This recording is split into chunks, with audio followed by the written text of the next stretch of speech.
Hi everyone, we're going to start in just a minute. My name is Meg Herman. I'll be your facilitator for today. And we'll start in just a minute for Do You Know Your Way to Profitability? And yes, you should have a song in your head.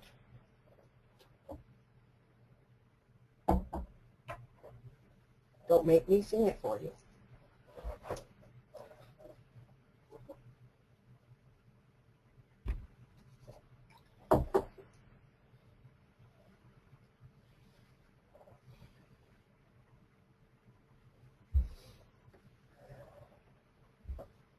Okay, welcome everybody. My name is Meg Herman. I am the Director of Entrepreneurial Services here at the Women's Business Development Center in Chicago. And you're in the right place if you come to the webinar to learn about budgets. We've asked that you take a webinar called Finding Your Way When You're Stuck, which is an introduction to the growth wheel tools and the issues they help businesses work through. And we're going to talk about one such tool, two tools today that will help you with the budgeting process. This is me and my mugshot in one of my better days. And I will be, after the presentation, I will open it up to questions. There is a place for you to ask questions on the thing, and at the end of the session, I will try to answer questions. I'll try to answer some questions during the program, but afterwards I will also take verbal questions. One of the things you should know is that there's a little lag time between when I put you off mute and it will look like you're still on mute. So give it a try if you have a question later. I'm also going to ask you some poll questions as we go through. And so let's get started.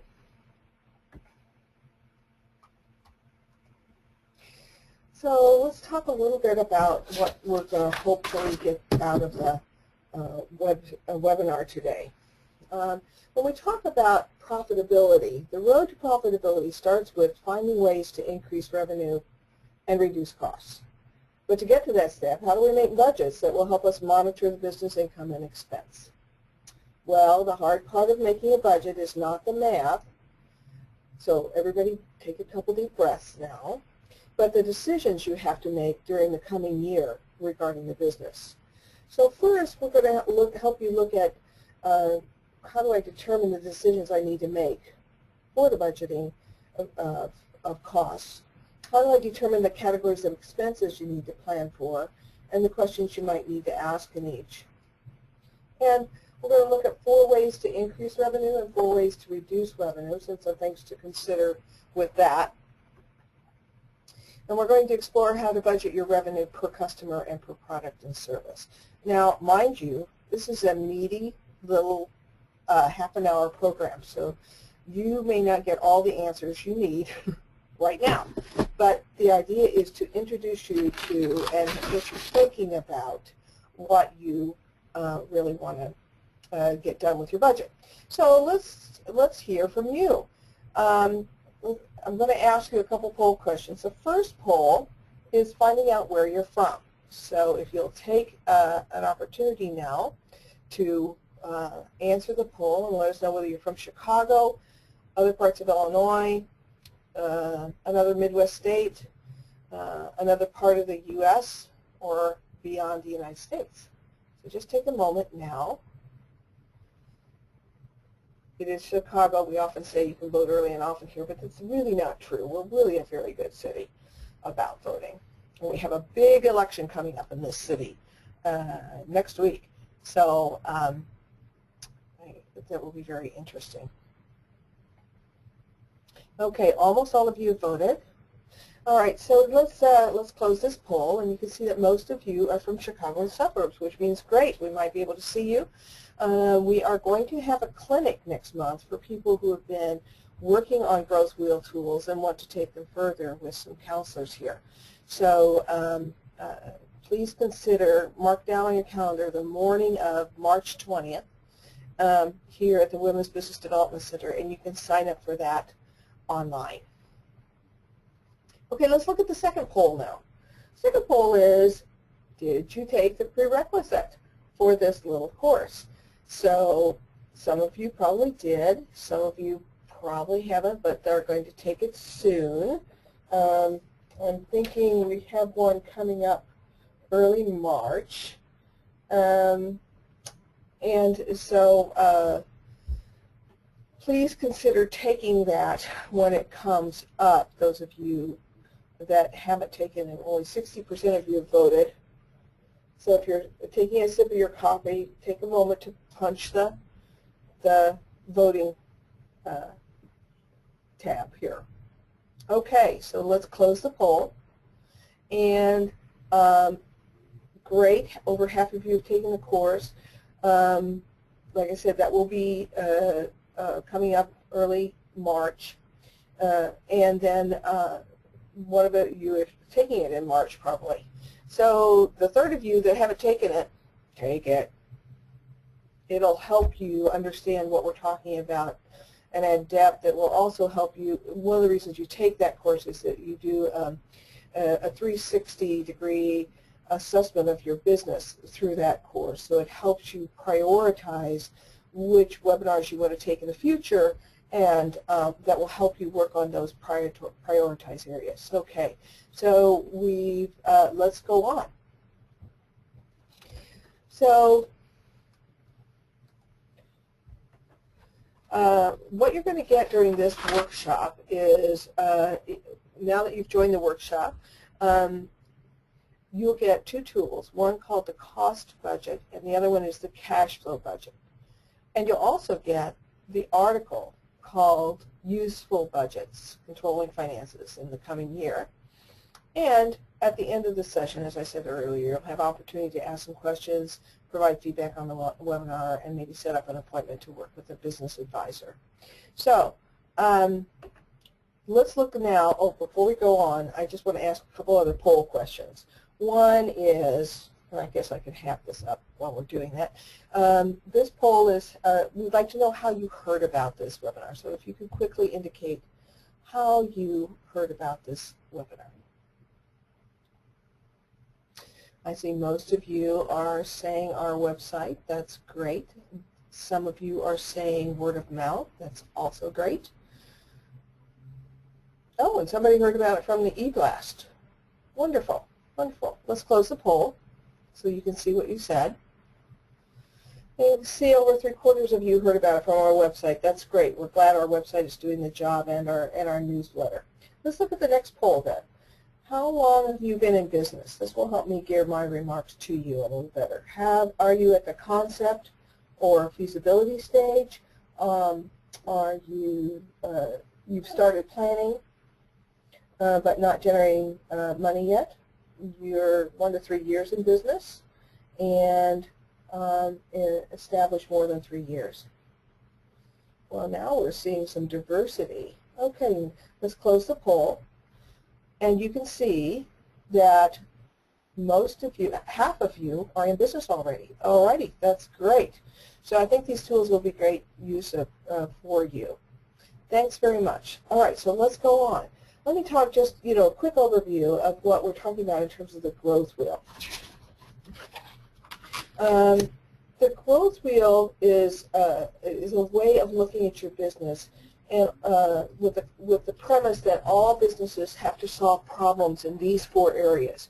You have to create an attractive business concept and maintain lasting customer relations. In order to do that, you need to know how to do it efficiently and effectively with a strong organization.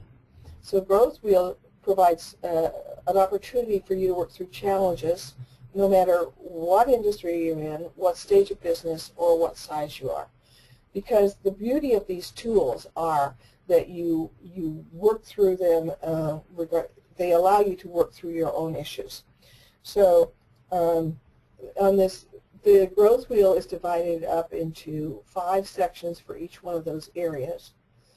And so that you can create a 360 view on business decisions. And those of you who haven't taken Finding Your Way yet, where you're really working with the tool, the overview tool, I think you'll find it very useful to help you think through where and prioritize what you need to most work on your business. here are the various parts of the 20 parts. You can see, or I'm not going to go over them, but you can see this is all the different sections that you could be working on. Today, I don't know why this tool is here. This is not the tool. Yes, it is. I'm sorry. I'm thinking about the next webinar. Sorry. Yes, today we're working on financials. So again, it's how do we make profitable operations? That's really the focus of our discussion today. So when we think about financials and budgeting, the first thing we have to think about is what's your intent or your objective? Do you want to define areas of cost or reduce or eliminate costs? Do you want to get new or more sales? Do you want to increase revenues by upselling or increasing price? So I'm going to show you a framework that isn't coming to you electronically, so you may want to take a couple notes on this. So when we look at profitabilities, you can either increase revenues and or reduce costs, but they're separate paths of thinking and doing. So let's take the increasing revenue side first. Depending on your intent and your target market, your marketing strategies will need to be different. If you have existing clients, you know more about them. You have the opportunity to respond to their expressed needs and wants because you have an established relationship. If you're looking for increased sales for new clients, well, new clients may come from the same target market, or they may come from a different market, and they may have different preferences than your existing clients. So getting new sales may also require different sales strategies than what you're used to doing.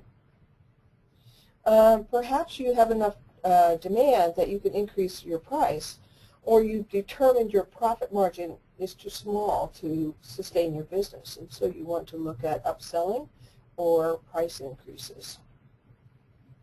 A key decision point is to prioritize which approaches are best suited for increasing profitability on either the short-term or the long-term goals that you have. So again, what are you going to look at in terms of what's best for your business, for what stage you're in, and what your overall vision and goals are? These all drive your decisions about how you build your budget. So now let's look at reduced costs. So we've talked about more sales or new sales, upselling, or price increases. So now we're going to look at these four. So when we look at cost reduction, sometimes the best road to profitability is to cut costs. For example, can you negotiate lower prices with existing or new suppliers by buying in bulk? Or do you want to be shopping for new suppliers? There are many options beyond that. Those are just a couple examples. Secondly, can you reduce expenses or consumption, which means how much you're using of different things? Can you reduce your expenses? How much of you use? Can you reduce how much you use of certain materials? Can you reduce packaging? Can you use less of anything? When you look at cost elimination, we're talking about, is there an area in which you can just do away with something? Have you been having something that's just nice to have but not necessary? Is that coffee machine really necessary with all those little cups? Are there profits or services that are not selling? Perhaps now is time to narrow the menu of what you offer.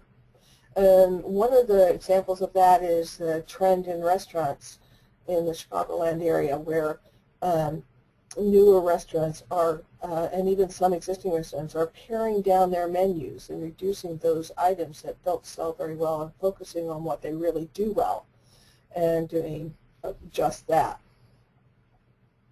And finally, looking at reducing cost per unit or output. In other words, increasing profitability.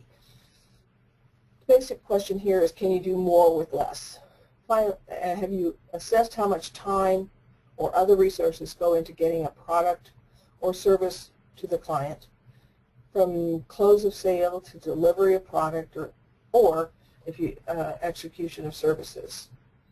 Are there ways to reduce those related costs? So when we're talking about profitability, those are all the angles in which we can begin to work. Now let's talk about the budget process. This framework is going to be sent to you in the article, yet you still may want to take some notes here. And I'm just going to walk through this. The key point here is the budget process becomes clearer when you take one step at a time. And when you initially do not focus so much on the perfect figure that there should, we should be able to do a budget for $122,444. That's like taking a stab in the dark. It becomes easier when you've made some loose estimates, an overview of the whole process, and how the entire budget must be established and specified. Okay, so let's look at this. So first we start with what's called the chart of accounts. This is where you work with an accountant to set up your chart of accounts. There is sort of a standardized chart of accounts for all business costs, and revenues and costs.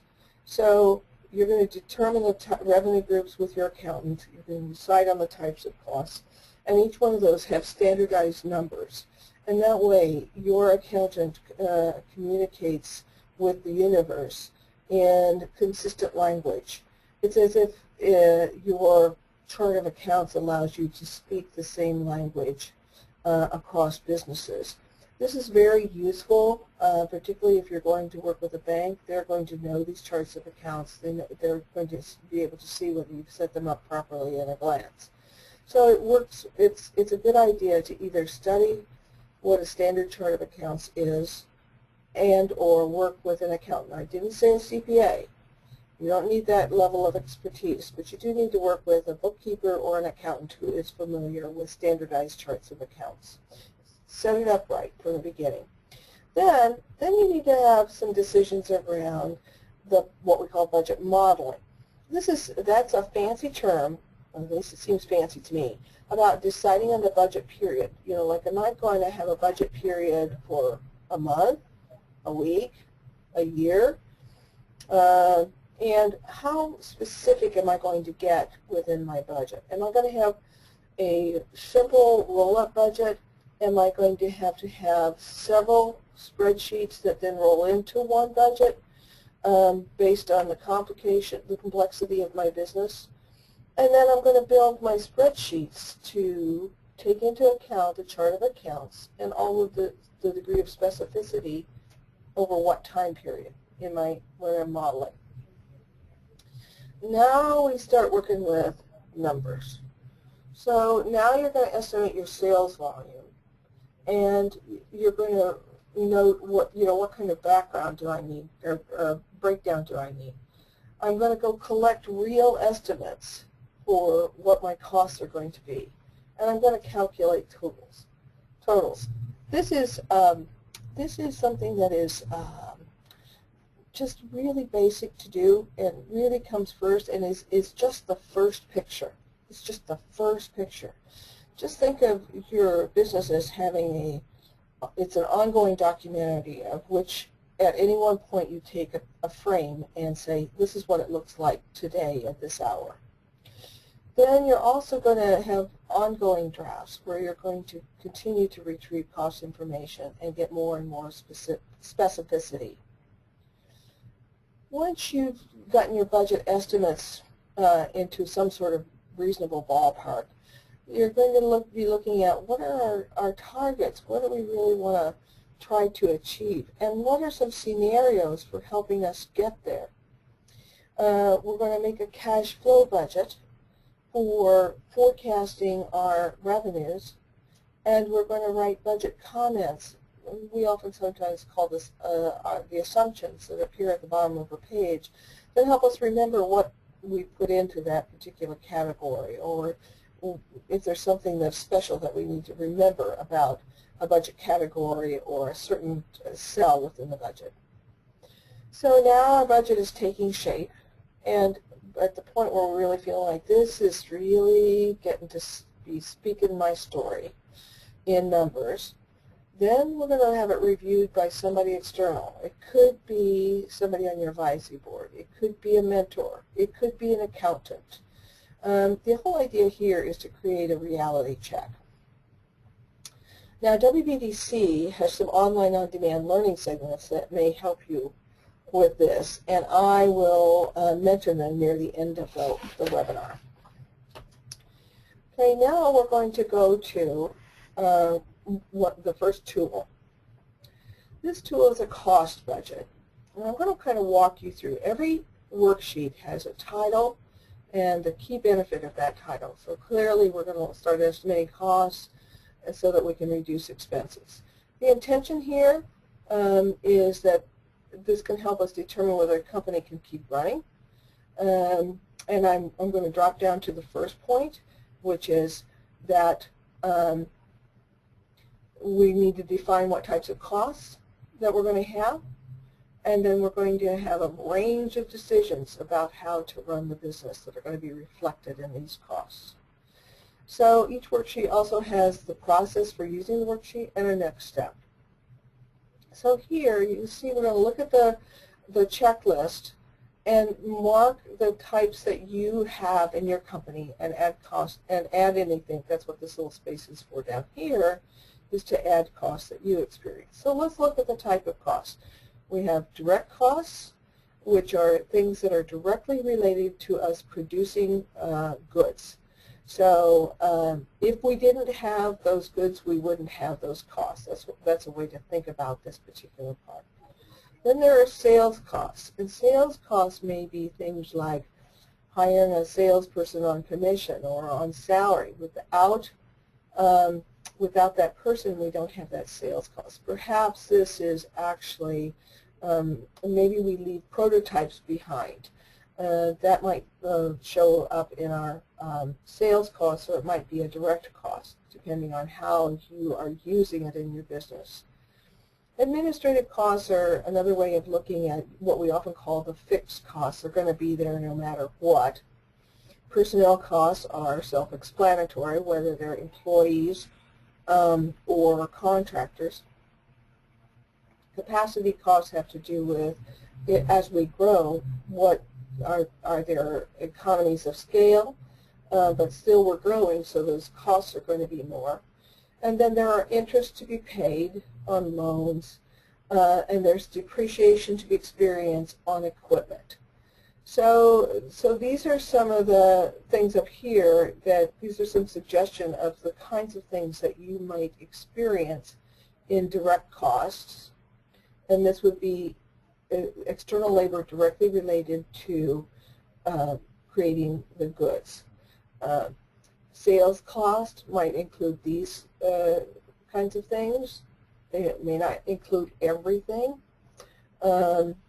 Administrative costs, here you can see what some of them are. Personnel costs.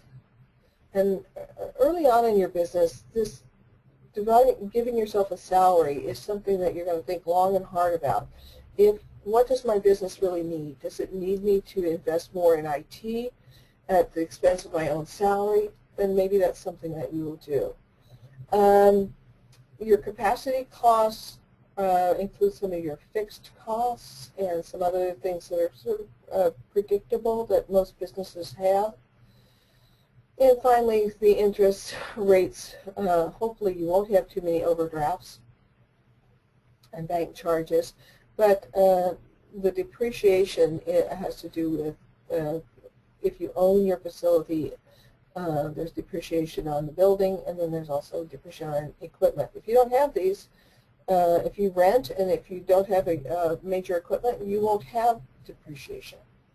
So you're going to, in this worksheet, you're going to give examples of the kinds of costs you expect to have in each one of these categories. And you're going to guesstimate at first the amount you have, and then you're going to go collect real estimates. Then you're going to be running through the filter of how can I reduce um, consumption. In other words, how can I save money? How can I be more efficient? And or are there any ways that I can look at reducing the prices? So as you go through this process, you can see you're looking at, you're creating your types first, and then you're going to make some general statements of what you think it's going to cost, and then collect real data. And then you're going to make a rough estimate per month and per year, and you're going to try to make your best estimates. And so that's what we're going to do with a cost worksheet. I'm going to look quick and see if anybody's freaking out yet. Not so much.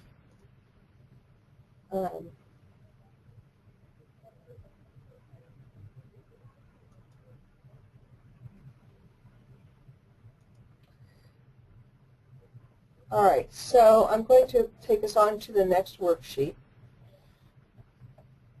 This is our cash flow budget.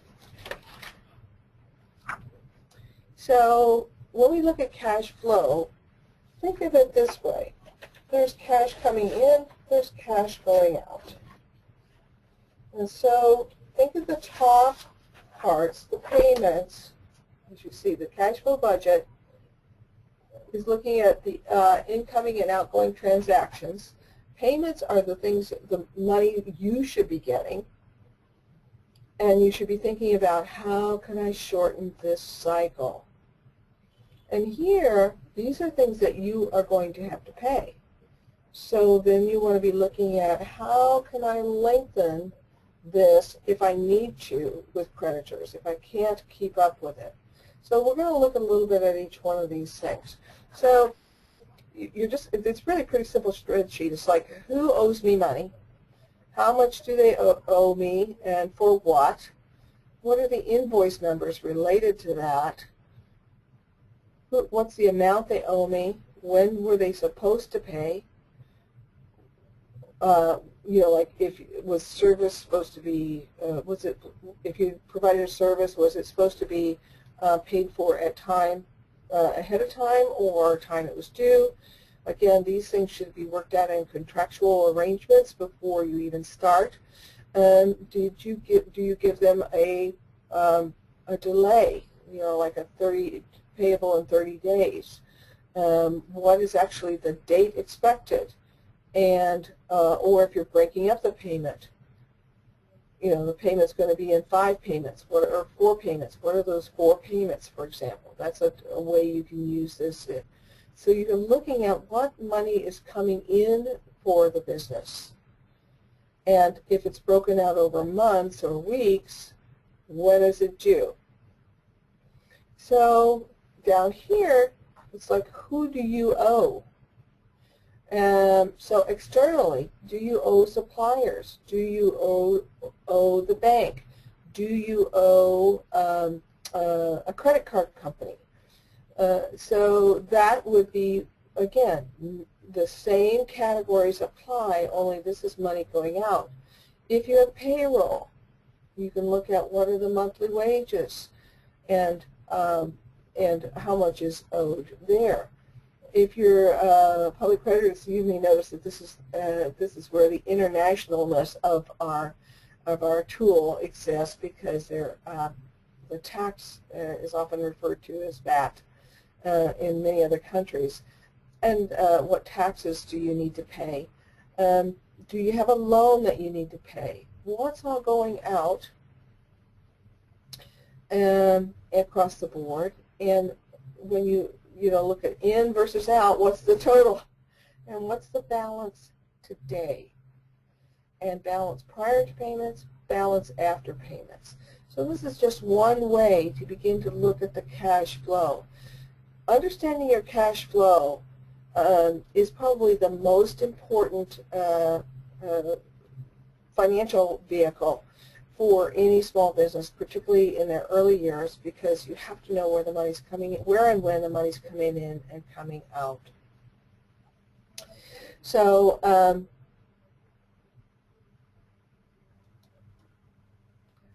I'm looking to see if there's some other things that my question box, I'm so sorry to say, has disappeared, so I'll have to have my organizer help us with that when the time comes at the end of the session. Okay.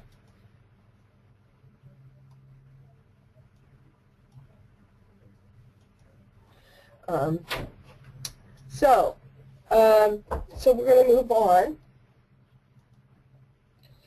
So your next steps in regard to budgeting are to make not a budge model, because that sounds very recalcitrant, but a budget model, to then overview the decisions you have to make, and to take a look at the best possible estimates of income and expenses for the coming year.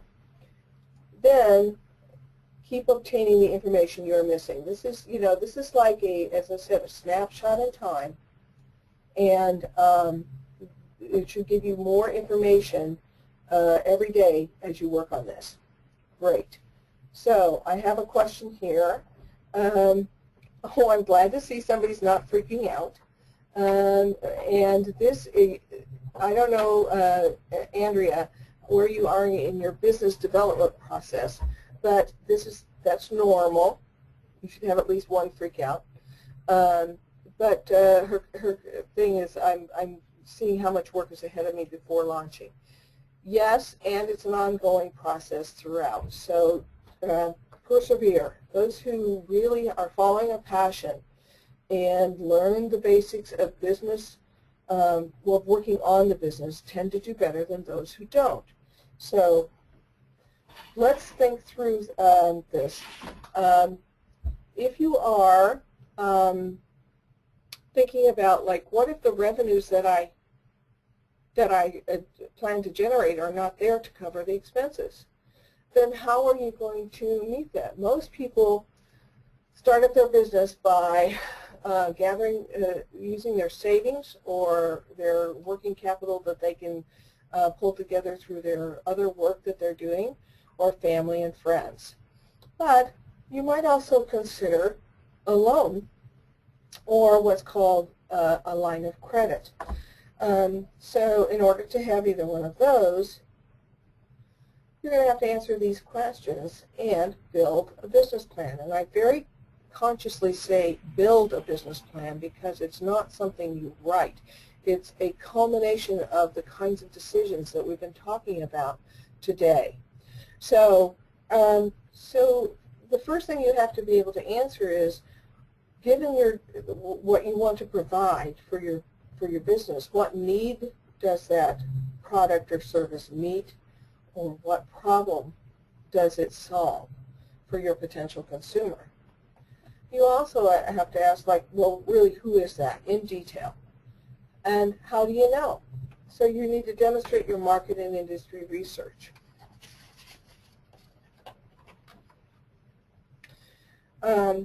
So this workshop that we've had today should help you prepare a 12-month cash flow statement for the past and for the future. So what are your next steps?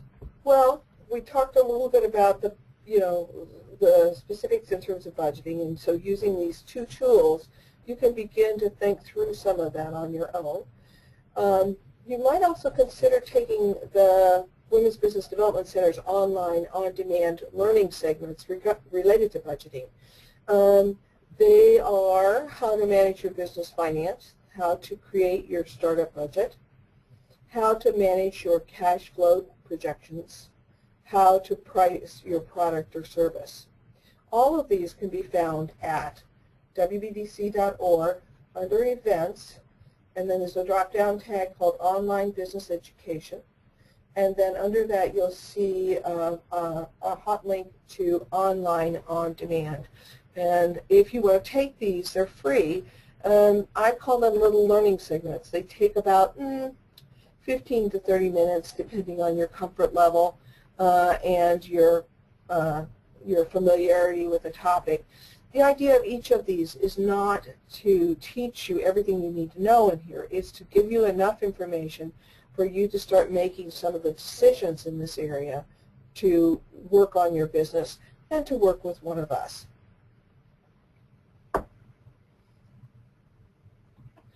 Now, also other next steps is to schedule an appointment with an SBDC advisor and with one of us to determine what additional tools you might want to work through and to see the variety of tools you can go to thegrowthwheel.com.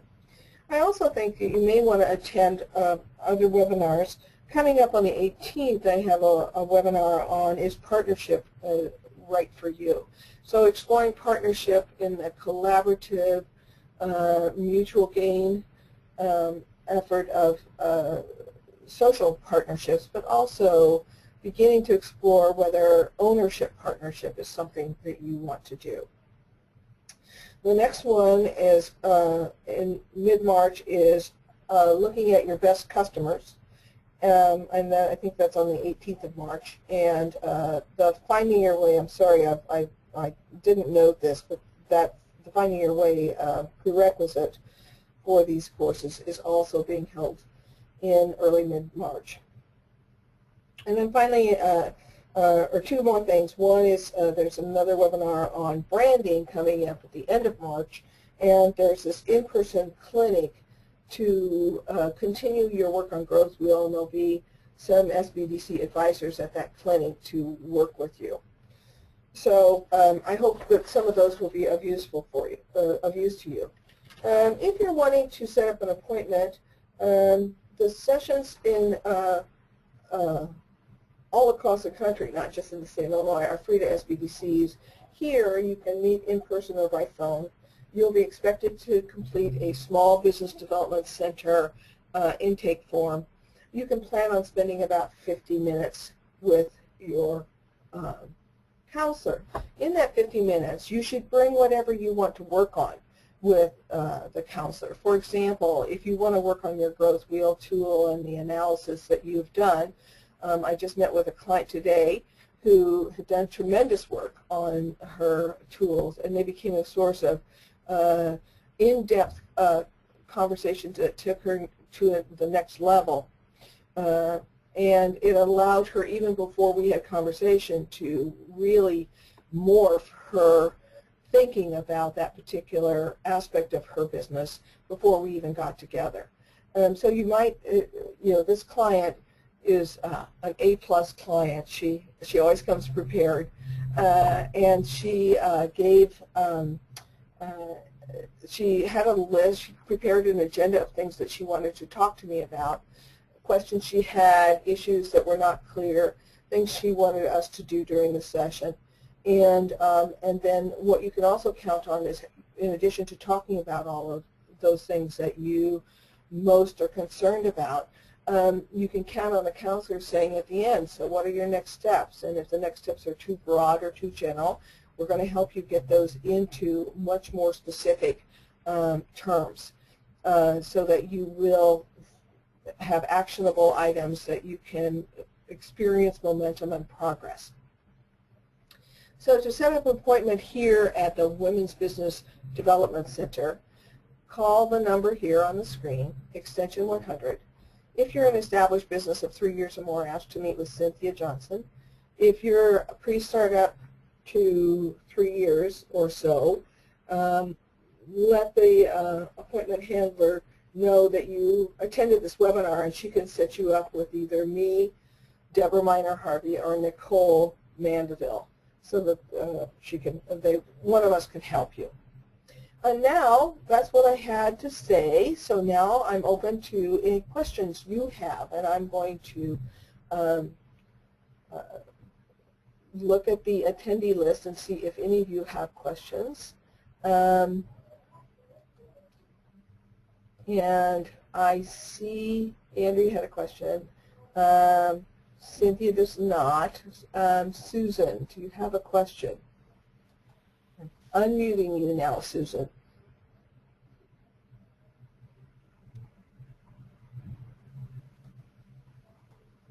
Are you there? Okay.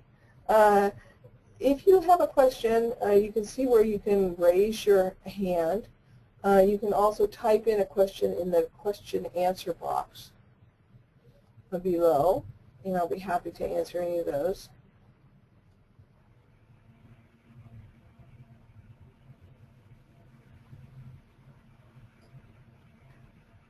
I'm happy to see some current clients on this call.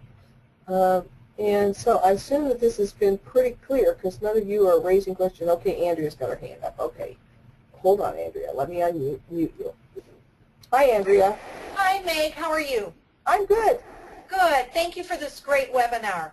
I have a question. When you were talking a few slides ago about the business plan, yeah, you said in terms of the things you have to be prepared for. And if you're a new business starting out, I'm not sure I understand item number 4. Have you prepared a 12-month cash flow statement for the past and the future? Well, if you're new, what is referencing the past? Usually, if you were to go to a micro lender, because startups really aren't eligible to go to a bank, very rarely will banks fund startup ventures because you have no history of payment, and that's what they care about.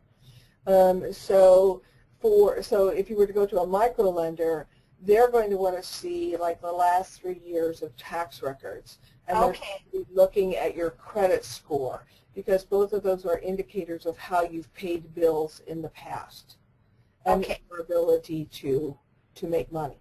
So those would be the areas. Okay, so at that point in time, if you're new, it's actually relying on your personal credit history and performance more so than anything else. Yes, yes. If you were to go to a bank, that's what they would care about. So sometimes banks will try to help you through just business advisement, but most often they'll recommend startup people to small business development centers for people to learn how to work on their business. One of the things I forgot to mention to most of you is that we have a program to help you build your business plan coming up in March, and we are actively recruiting for this invitation-only program right now. It's called Plan for Profit. You can find out about it under Startups, Course Offerings, and then you'll see a little tab that says Plan for Profit, and that will give you all the details, but I'll tell you a little bit about it now. In order to take that program, which is 12 weeks, is 14 sessions over 12 weeks, is on Thursday nights starting March 5th, goes through May 21st from 6 to 9 p.m. and here at Women's Business Development Center. In order to take that course, you have to take our workshop, Starting a Business in Illinois, even if you've been in business already, or you need to have a conversation to me about where you are in your business, because we do have some existing businesses go through that.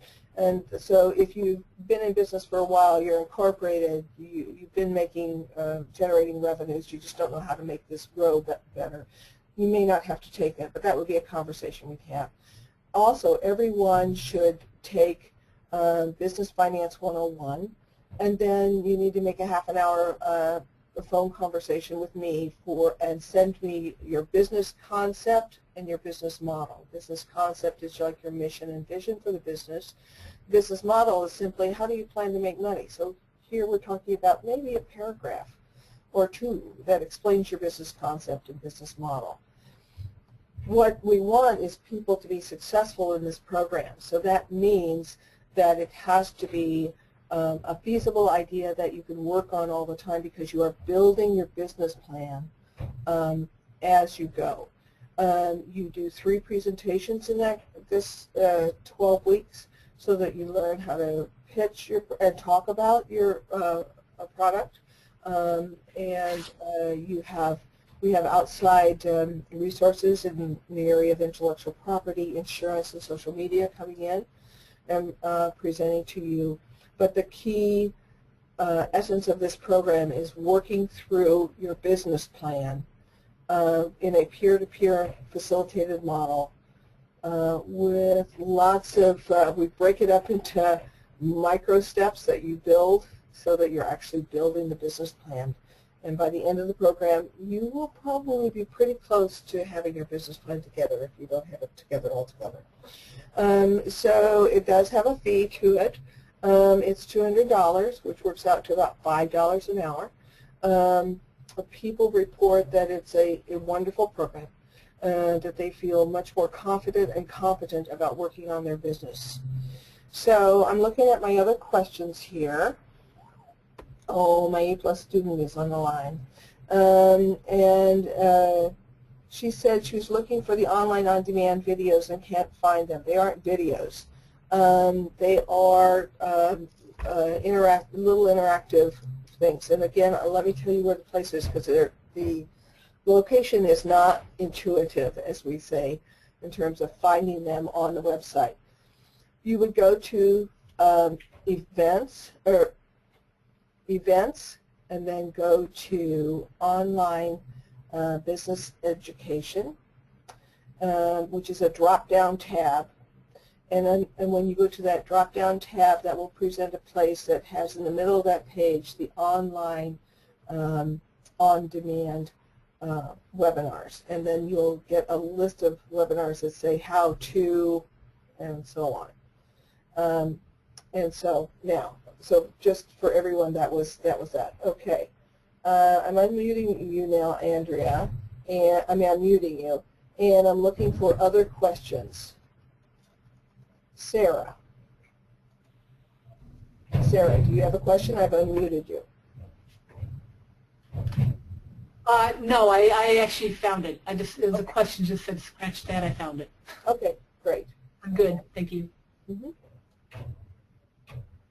Any other questions or comments that you want to make in terms of the budgeting process? I'm really happy to answer any questions that you have.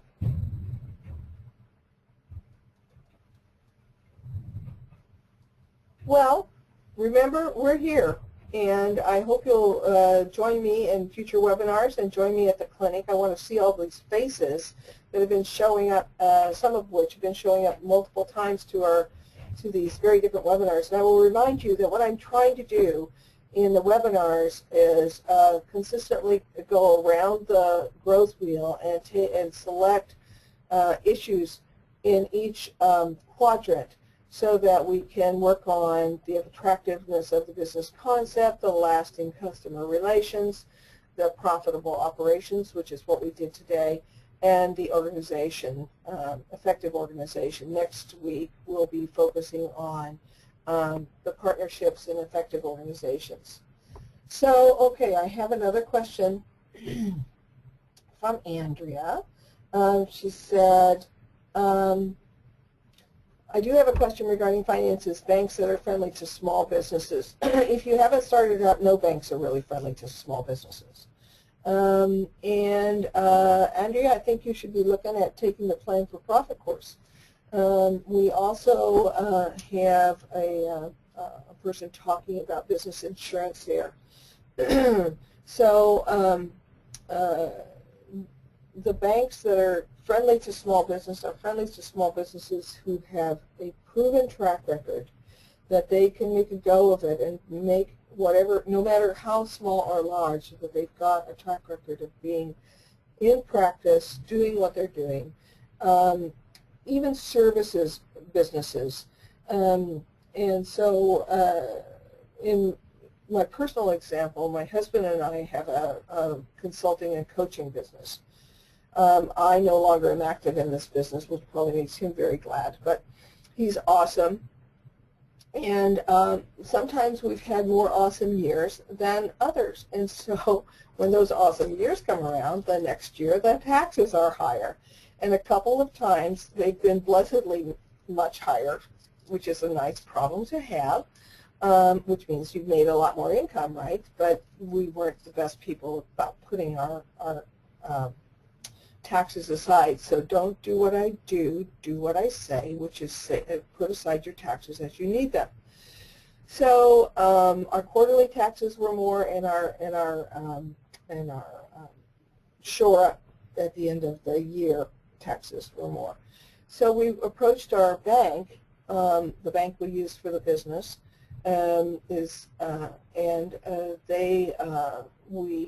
we asked for a line of credit, and because we had a superb credit score, and because we could show that we continued to make money, they were able to grant us a line of credit, which of course is just money that you use as you need to use it.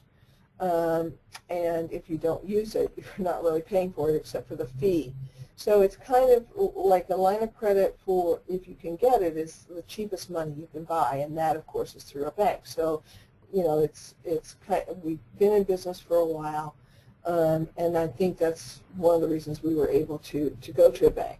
So those of you, the 50% of you that have been in business 2 or 3 years or more, that's something for you. Regarding business insurance, yes, I would suggest, Andrea, you talk to a business insurance broker, somebody who can find the best business things for you. As I said, we do bring a research person in, an insurance person in when we do the Plan for Profit course. And I was just at a presentation last night between an attorney, a graphic designer, and a bank, and an insurance agent. And these are people that WBDC have had relationships with for a long time.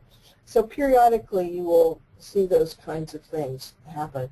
If you're interested in one-off standalone workshops, we don't do a whole lot of those other than our Starting a Business in Illinois and some of our government contracting workshops here. SCORE does a lot of one-off workshops, and that might be something that you might be interested in. I'm scanning to see if there's any other questions. And remember, the counseling is always free at WBDC. Unfortunately, these webinars no longer will be. Starting in March, each webinar is going to cost $10 each to pay for the tools and the right to use those tools. So I just want to give you that heads up that that's starting in March. The fee for the webinars will be $10 each. And I am so glad you joined me today. I look forward to participating with you. I will be continuing to create 2 new Growth Wheel webinars every single month to help you grow your business. And with that, we'll see you in the future. Thanks so much for joining us. Goodbye.